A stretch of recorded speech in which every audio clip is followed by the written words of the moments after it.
전부터 바라던 그의 영광이 찬송이 되게 하려 하심이라. 아멘. 오늘 본문은 바울이 에베소 교회의 성도들에게 하나님의 구원 계획과 축복을 찬양하며 기록한 부분이죠.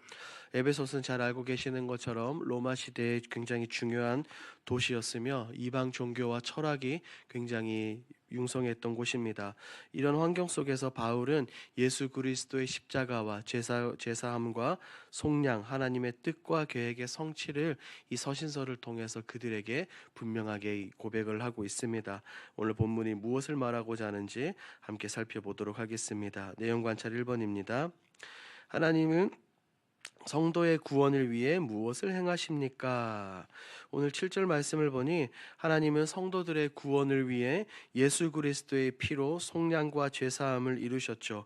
이것은 죄와 죽음으로부터 이 죄의 종살이에서 성도들을 자유롭게 하시고 예수 그리스도의 십자가 보혈의 피로 말미암아 모든 죄를 용서하셨습니다. 이로 인하여 하나님과 멀어졌던 이 성도들의 관계를 회복시키셨죠. 이 모든 것은 다름 아닌 하나님의 놀라운 은혜, 하나님의 풍성한 은혜 가운데서 비롯된 것으로 구원은 전적인 하나님의 은혜와 사랑에서 사랑에 근거하고 있다라는 것을 우리에게 보여줍니다.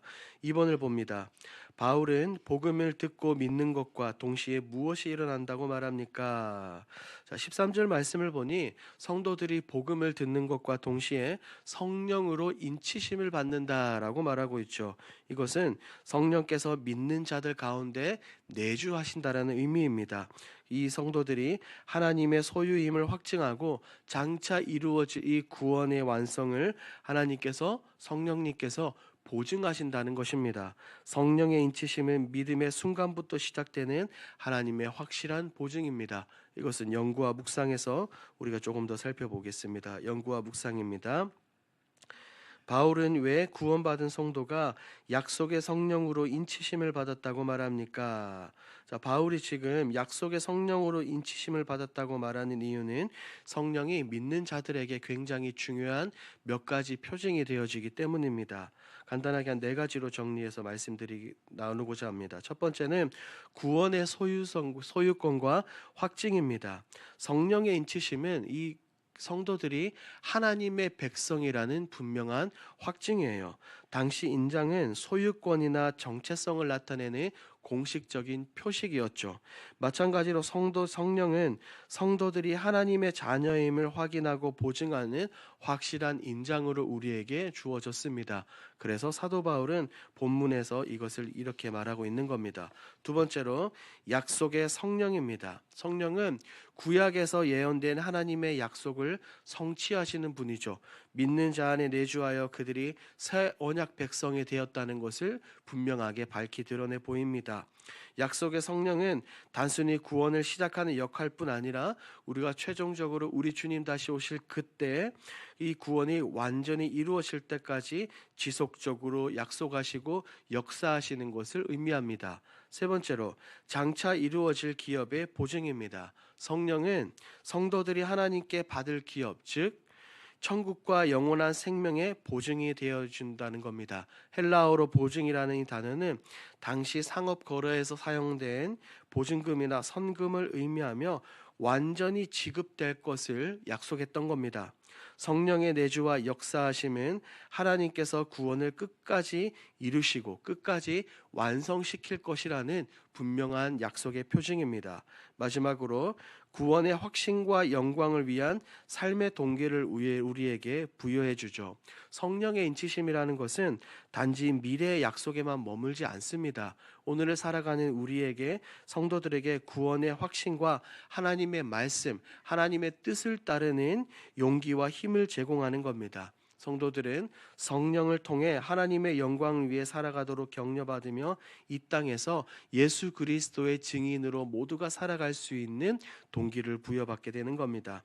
이렇게 사도 바울은 성령의 인치심을 강조하며 성도들이, 우리 모두가 하나님의 구원 계획 안에 있다는 사실을 확신하고 장차 이루어질 그 영광스러운 기업을 소망하며 살아가도록 이 성도들과 우리에게 권면하고 있는 겁니다. 느낀 점을 보겠습니다. 삼위 하나님께서 성도의 구원을 이루실 뿐 아니라 흔들리지 않도록 보증해 주신다는 말씀에서 무엇을 느낍니까? 이 삼위일체 하나님께서 우리의 구원을 이루실 뿐 아니라 우리의 구원이 흔들리지 않도록 보증해 주신다는 사실에서 무엇보다 하나님의 놀라운 사랑과 신실하심을 깊이 느끼고 생각해 봅니다. 창세전에 이 삼위일체 하나님께서는 우리를 선택하시고 구원을 계획하셨죠. 2000년 전 성자 예수님께서 십자가에서 그 구원을 실행해 주셨죠. 그리고 성령님은 그 구원이 오늘 나의 구원이 되도록 우리에게 적용을 시켜 주셨습니다. 이것은 내게 주어진 구원이 전적으로 하나님의 은혜, 하나님의 사랑으로 주어졌다는 것을 우리에게 분명하게 말합니다. 그것은 나의 연약함, 우리의 연약함이나 어떠함, 상황에 흔들리지 않으며 이 삼위일체 하나님께서 친히 그 크신 팔로 시작부터 끝까지 우리의 구원을 책임져 주신다는 의미이죠. 이 사실을 생각해 보니 무엇과도 바꿀 수 없는 평안함, 무엇과도 바꿀 수 없는 이 하나님의 신실하심을 생각할 수밖에 없습니다. 더불어 이 성령의 인치심을 바라보며 내가 우리 모두가 하나님의 소유라는 사실을 확증하며 이 세상을 살아가는 가운데 아무리 힘들고 어려운 일이 있다 하더라도 흔들리지 않는 견고함, 믿음의 담대함을 준다고 생각을 합니다. 이것을 우리가 기억하며 우리가 하나님을 바라보며 살아야 한다는 것이지요. 적용을 보도록 하겠습니다.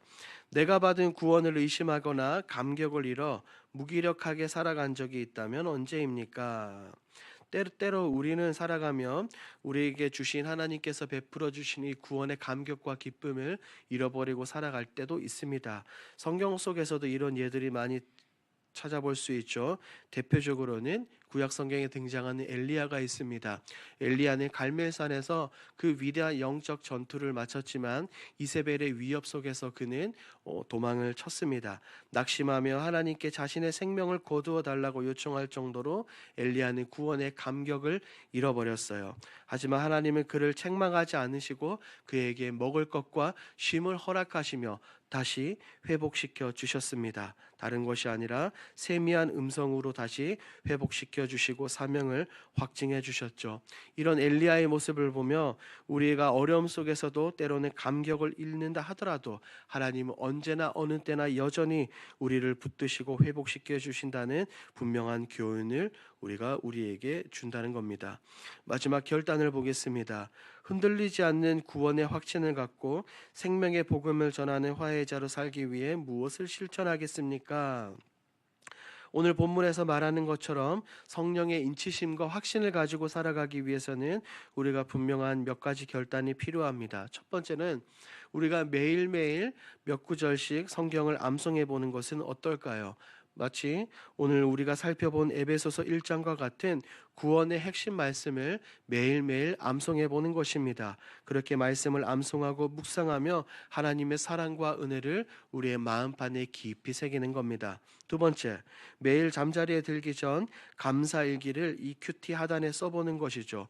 하루하루 매일매일 하나님께서 내게 주시는 은혜와 축복, 구원의 감격과 기쁨을 떠올리며 기록해 보는 것입니다. 이렇게 매일매일 날마다 기록할 때 하나님의 인도하심, 하나님의 인치심, 하나님의 보증하심을 우리가 날마다 체험할 수 있을 것입니다. 이 모든 것을 기억하시고 이 모든 것을 신앙생활 가운데 실천하시는 저와 여러분들이 되길 우리 주님의 이름으로 축복합니다. 아멘.